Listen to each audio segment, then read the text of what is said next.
CT. Come out and play! Yeah! Yeah! Yeah! Let's go! We here, baby! We stayed in the shadows for so long, trying to get on, patiently waiting, no more games, we taking this industry with a strong arm, blowing up like a storm, no shading, what a Bridgeport, New Haven, all love, no hating, drop your heat, showing what we about, rap should carry me, breaking out the gravity, right, I'm never tapping out. G, and I am here with Dr. Alexander. Thank you for joining the IAMU Lounge. You are my first politician. I appreciate you breaking that mold with me.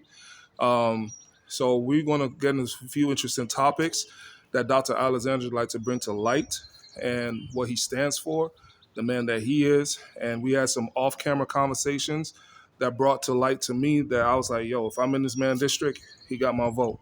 So let's move forward with that. And let's have the sit down with Dr. Alexander and what he stands as a man of the people, okay?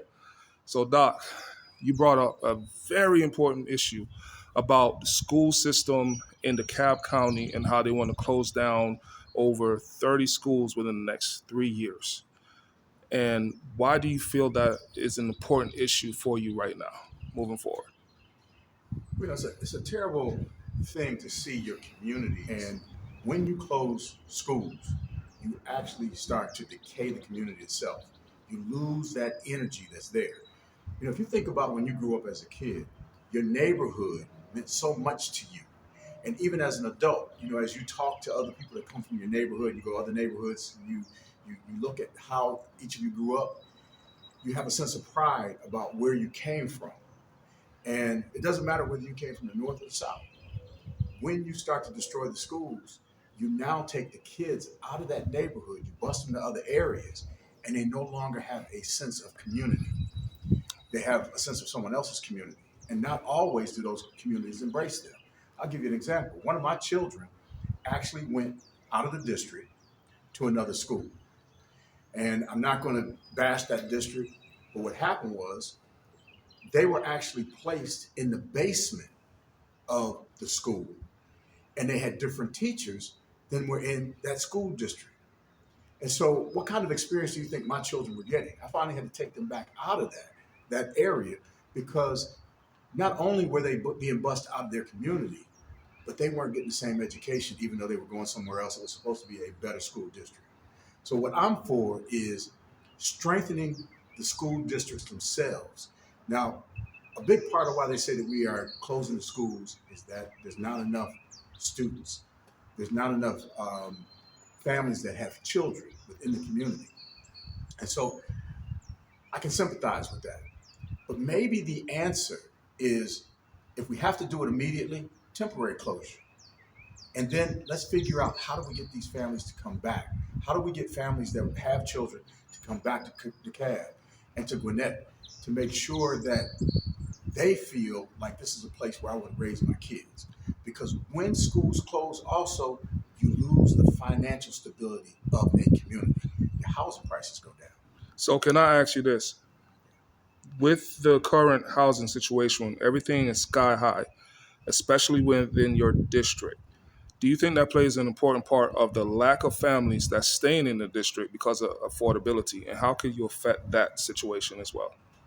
Housing is definitely a factor, but it's all over, right? It's all over the country. Housing Correct. is going up.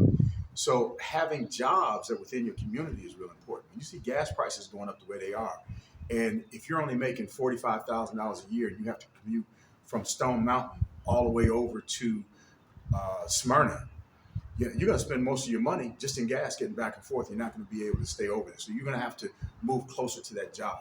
What we have to do is bring more jobs back to this area. Yes, we do need affordable housing. And so we need to look and see what types of grants and aids are out there.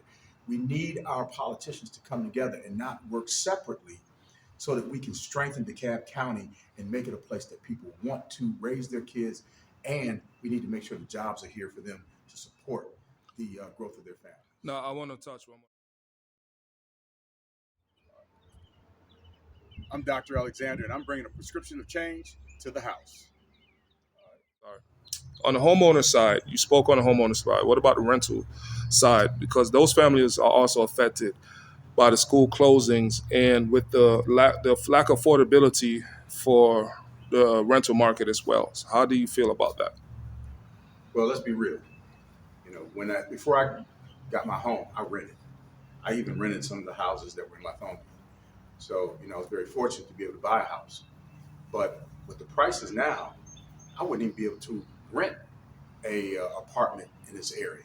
My children are out there trying to rent some of these apartments, and they can't afford to do so. They're looking for 1 and 2 roommates to see if they can split the price. So things are getting out of hand as far as the cost. And if people cannot rent in the area because it's not affordable, they're going to take their children to another area as well. And we're going to keep seeing the attrition of these 2 counties over here. So we do need to have some type of task force that is looking at how do we make things more affordable and what is reasonable. And if we have to look at some other states to see how they've done it, where they've had caps, let's do it. But let's not ignore it because it is affecting us whether we like it or not. Now, Georgia, this is an open candid thing. When I first moved to Atlanta, what brought me here to the area was the affordability. I'm from Hartford, Connecticut. It's expensive. And I came to Georgia after the war, serving in the Marine Corps and everything, and I had a lot of family here. And I got my first apartment. My first apartment was $525 for a 3-bedroom apartment, 3-bed, 2-bath. That same apartment is now going for $1,300. So I understand when you say the affordability is a factor, and that is driving families away from this district. Now, let's take away DeKalb. If DeKalb is the first to admit, hey, we don't have a lot of families for these schools, the other counties are next because Atlanta has been deemed unaffordable to live a few years back. So you do have a task ahead of you. Now, what are some of your other factors that the people could stand behind you and stand with you and you standing with them on that you want to bring to issue or fruitation about these children? You said your kids have PTSD basically from going to the school from another district. Imagine their kids having the same PTSD, the same experience, which a lot of people would love to say Jim Crow 2.0, right? Because we know the quote unquote, the best districts are supposed to be white. I'm going to say it. He didn't say it, people. It's supposed to be these white districts. And our kids who are black of color, when they go to these districts, they do face a lot of racism. They do face a lot of targeting, and versus when their kids come to our school district. So how can we get the school boards to see, hey, this is not the answer at all for our children. We need to protect them. Well, the biggest thing is we have to get involved. We cannot sit on the sidelines and think that things are going to get fixed if people don't know your opinion. They don't know what you're going through. So that's the first thing is we have to get involved. We have to come together and we have to voice our concerns. Then you have to elect people who are listening. And that's one of the things that I do as a physician. I can't diagnose the problem unless I listen to you. And so that's, again, why I'm running. Because a part of my makeup is the first thing I do when you walk in, you tell me, say, Doc, I don't feel well. All right, so you tell me the community is not well. I listen. The next thing I do is I try to make what they call a differential diagnosis. I look at all the reasons why our community is not functioning well. When it starts to come to education, it's not one thing that's affecting our children. It's a lot of things. And if it starts out in the morning that they have to commute 40 minutes or an hour to school, they're already being traumatized. So we have to be able to address those issues. So we look at everything first, we get our differential diagnosis, and then we make a diagnosis. And then we come up with a solution, we come up with a plan, the treatment of how we do it. And that's how I approach everything, because that's my training, is not to look at just the surface, but try to figure out what the root cause of the problem. Okay. So a lot of people might say, what about those haters that's going to say, man, go back to your practice. You got this going on. Leave it to us businessmen, us lawyers who know the law and all this stuff. What would you say to those people in your situation right now, why you're saying, like, basically what you going to say to your haters, for sure. Well, I don't know if I'm going to have any haters. I might have people who don't understand, what a physician does and what they stand for. But when your life is on the line, you don't want somebody who doesn't have the training. You want somebody who's been in the trenches, who's seen various diseases, who's seen what's going on in the community. Well, I've been in this community for over 40 years. So not only was I a physician, okay, I bought services, I paid taxes, I raised my kids here. And what I want a vital, vibrant community when I leave here for my children. They're going to take over my house. So we're not just talking about this generation, we're talking about the next and grandkids and so forth. And DeKalb County is a great county. It has a lot of potential, but it needs a little revitalization. What we call that in medicine is neuroplasticity. It's when you're able to take an area, and they used it originally with the brain, when they said the brain could not have the ability to regenerate itself. And now we found out that it can. With proper treatment, proper diagnosis, and a proper plan, you can actually get revitalization of the brain. And you can do that same revitalization with DeKalb County and Gwinnett. And that's what I bring to the table. If you don't have that perspective, then all you're doing is talking to yourself. You got the same people talking to themselves. And you need somebody else bringing another perspective. And that's what I bring. Yes, sir. Yes, sir. I can't even say the word right. Can you say it for one more time? Neuroplasticity. Neuroplasticity. Okay, y'all Google that up. It means repairing the brain. That means repairing the community from the brain. Okay, that's how he's bringing that. So for those who don't understand that. Now, there's a topic that's going on. Roe v. Wade and how it has affected the state of Georgia. Women's rights to their own bodies and things of that nature. How do you stand in that position? I'm a physician, and I believe that everyone has the right to be able to determine what goes on with their body. When a person comes into my office, I don't care what color they are, what sex they are, I deal with their condition. I don't care if they're Ku Klux Klan, and I have taken care of one of the Grand Dragons. He may be against my personal feelings, but when it comes to my medical profession, my job is to preserve life at all costs. Preserve life at all costs. And if that mother's in danger, if that mother is in need of care, I believe we need to give it to her. And we should not be charging people with murder for taking care of their own health. Okay. And when you speak about charging people with murder, is there a specific case that you want to bring up? Well, there's a recent case where a young lady had an abortion. I don't know all the reasons why she had her abortion, and I'm not going into that depth. But what I do know is, for whatever reason, she made that decision. She did it early in the course, but they decided to charge her with murder. When she wound up in the courtroom, the judge said, "This is frivolous." And he gave her a bond of $1 because the judge knew better. We have people out here trying to make decisions on what happens to other people's lives. And if we're going to do that, we need to be fair about it. We need to have some common sense about it. We can't be arbitrary. We need to take care of people, just like we need to take care of our communities. And that's why I'm running, because some of this is nonsense. People aren't thinking, they're just using emotion.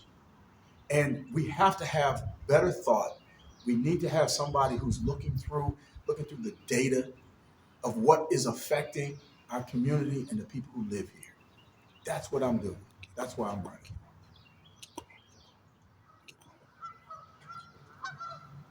One of the issues that really bothers me right now is that our veterans are not being taken care of. And I'll tell you why veterans issues is really a big problem, okay, for me. One, they have already given up service.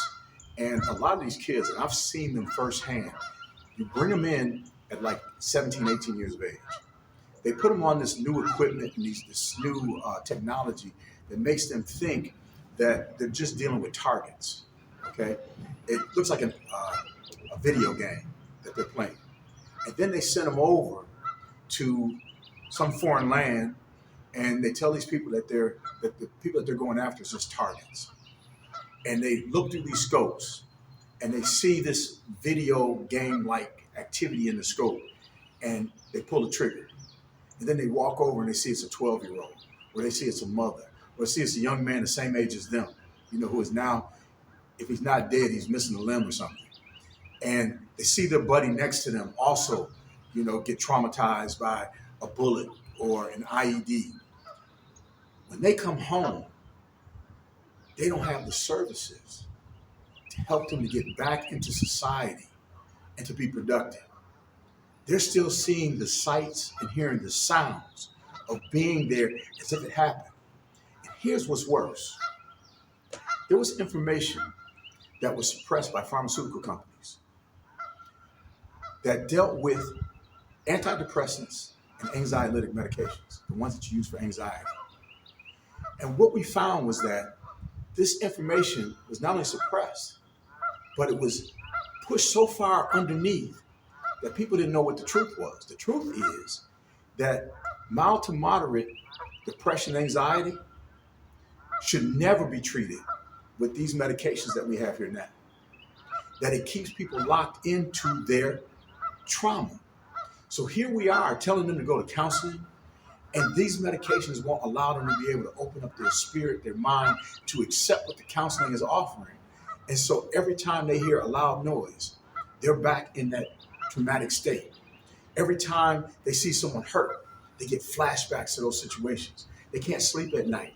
They can't engage with their family. And a lot of them tell me that even when they're on those medications, they feel like zombies. They're disconnected. So can you imagine? You're over somewhere, you're fighting for your country, you come back, and they're talking about treating you. And when you get the treatment, you still feel disconnected from society. And now we have medications that they have access to that the veterans themselves are telling us they feel better. They're reconnecting. And we're telling them they can't have it. Now, Doc, every veteran is affected differently. Yes. I myself being a veteran, everybody, I'm going to say this, and hopefully Doc can expound on this. I suffer, and I still suffer with PTSD. Loud, sudden loud bangs, I jump, and I'm reaching for my piece or whatever. If I got to always watch a door, I always got to do certain things. I have taken antidepressant, so quote unquote antidepressant and anti-anxiety medicines, and I did feel disconnected from my family and my surroundings, but I was still, the veteran in me still, that Marine in me, everybody, still watched the room. So when I started using cannabis, it helped me a lot. I immediately just threw the medicine away because the cannabis had put me in a state where I was able to be myself again or feel some part of myself again. How do you feel about veteran care with cannabis use for some people? Because cannabis isn't for everybody. Right. So how would you feel about that? And not just veterans themselves. That's a great question. Actually, that's my specialty now. Been family practice for over 40 years. I guess given medical school, but 35 years of practice. And I've always done various levels of alternative medicine. But I myself had a traumatic event happen. And I went through a lot of therapy, had to even do hyperbarics to try and get part of my brain function back. And what brought back the quickness, through that term again, neuroplasticity, was cannabis. Now, cannabis can be used in many different ways. Like you said, it doesn't help everybody. And a lot of people have problems with it because they get on doses that are too strong. You're always supposed to start very, very low. And in Georgia, we have just expanded the program so that it makes a lot more sense, not only to the general public, but even to physicians, because physicians were confused. Right now, we have a system where it's done on percentages. So you're saying there's a percentage of THC within this bottle. But when I take a certain amount of it, what am I actually taking? You're taking a percentage is what it comes out to be, right? But you're actually taking a milligram dose. And we understand milligram dosages. Now, what does Dr. Alexander mean by that?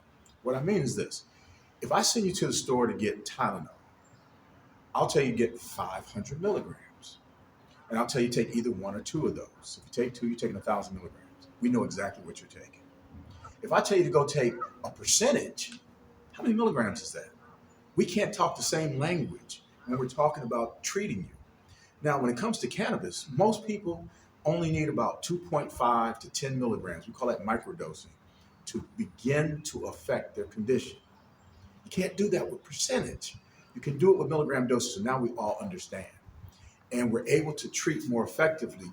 And those people who have been having bad experiences, a lot of times what we're able to do is with microdosing, show them how it does work and how we can help their anxiety, their sleep, their PTSD, their muscle spasms, their seizures, their migraines. We have different formulations. And I will give Georgia a lot of credit. They have opened up this year, if the governor signs it, it's on his desk, ready to be signed, that one, we're going to change the name of the program in Georgia. It's no longer low THC program because people don't know what that is. It's going to be called the medical marijuana program. It's number one. Number two, we're going to use milligram dosing. So everybody is speaking the same language. If I tell you to go to 2.5 milligrams, you know I'm going to get 2.5 milligrams, not how many drops do I take, okay? Mm-hmm. Or this many drops is equal to 2.5 milligrams. How about that? The other is we are going to expand the education because by itself, cannabis is not going to cure anybody. But with the therapy, putting them back in therapy, now we can get help for people. And there's more things that go along with this program, and we can talk about it later. Correct. Those are the highlights. Now, I've went to states where cannabis are legal, and people don't realize these dispensaries create good paying jobs for individuals who work in dispensaries. I stopped. There's the border of Colorado and Nebraska, and it was a small town, and I promise you, it was nothing there. Nothing. If you want to go and disappear from the mob, if you got in trouble, that's where you would go. You'll go there. Nobody's going to think of you being there. And these guys, you'll think, oh my man, they poor, they whatever. There's a few dispensaries right before because Nebraska is illegal. Colorado is legal. So these people live in Nebraska and they're working in Colorado and they're living good. Even though it's an $18, $20 hour job, that's how much business they're getting. So that actually helps the community as well because now you have your bud tenders, even though they're doing it on medicinal purposes, they actually can have a good, decent, living wage with the right education that they have to go through and everything to be a bud tender and these dispensaries. So that would also help the doctors as well because now y'all could prescribe and they can go to that dispensary and it works hand in hand for that person. And I'm going to speak one more time on the veteran. I know a couple of vets that do use cannabis, and a lot of us that use it, we all say the same thing. It helps.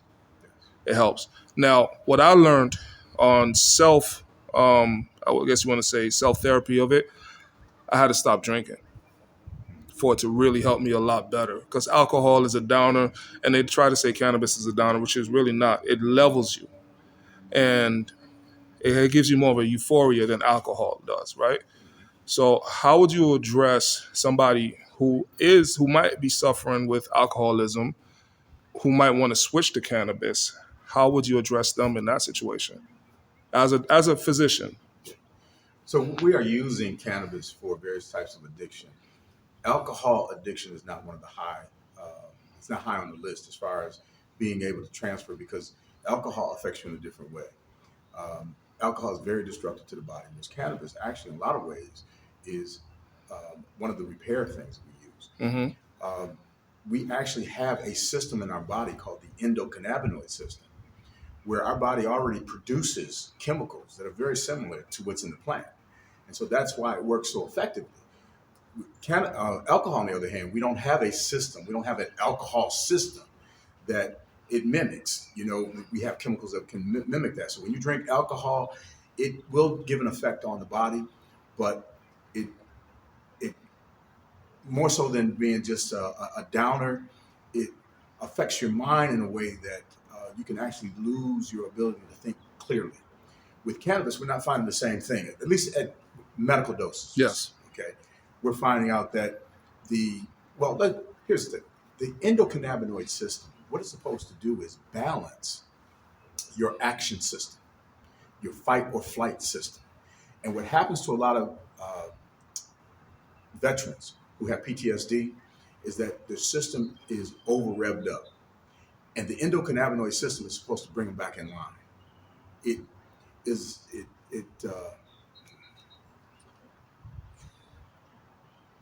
Preach. It's okay. trying to think of the right terms. It brings it back in line. We call it homeostasis. Mm-hmm. Okay. So it takes you from a high to more level. All right. You become more level. Yes. With alcohol, that's not the case. Mm-mm. And so there's not a good cannabis program to get people off of that. But on the other hand, when you start talking about opioids, narcotics, those products, cannabis is finding a home. We are using it to actually wean people off of those drugs, and they're finding out that they feel better, and they're more lucid, and they're more valuable to their community. Okay. Now, last question. I don't know where I answered. It's okay, Doc. I'm gonna make it. This is a softball. Yeah. Why should the people elect you? The people should elect me because I'm the best person for the job. There's not another person that is running in our district, and I don't think there's many people in the House or the Senate that have as much experience dealing with boards. I've been on the board of directors of insurance company Blue Cross Blue Shield. I was a liaison between the Olympic Committee, the United States Olympic Committee, and the International Olympic Committee when we were putting together the 96 games. And then I became a part of the drug testing program where we literally put together the entire program that tested all the athletes during the Olympic Games in 1996. I was on the board of directors of a hospital, North Lake Regional Medical Center. I was also the first DO to be brought into the residency program at Morehouse, the Morehouse Family Practice Residency Program. I was the first DO brought in there, and 9 months later, I was named chief resident. Nice. And because I get things done, I take care of people, I take care of the people I work with, I listen, I analyze, and I come up with a good plan. There's not many people that can say, I have the knowledge and I also have the skill set to be able to get people to do what's right for whatever situation that they're in. And in this case, for our community. There's not anybody that's in the race that's going to bring that to the table. I'm also a father, and I have stick-to-itiveness. I was a long-distance runner. And so we don't start out the box with a high speed. What we do is we build our speed as we go along. We see what the environment's like. We see what the terrain is like. And then we start to attack it. We attack the hills. That's a part of our nature. And one of the things that proves that I do so, I've been married going on 43 years now. And I've been with this woman for 49 years. And we're still together. And all of my children are still a part of our lives. So that says that, you know, I have the kind of personality that I stick to things. I see things through. And I'm going to take care of our community. So when you think about who you want to be there, you want me. You don't want anybody else. Because I'm going to fight for you the same way I fight for a life. I'm fighting for the lives of our community. Mic drop. Thank you, Doc. I appreciate you taking the time to speak with us. Thank you so much. Everybody, this is John G, IAMU Lounge, and we are out.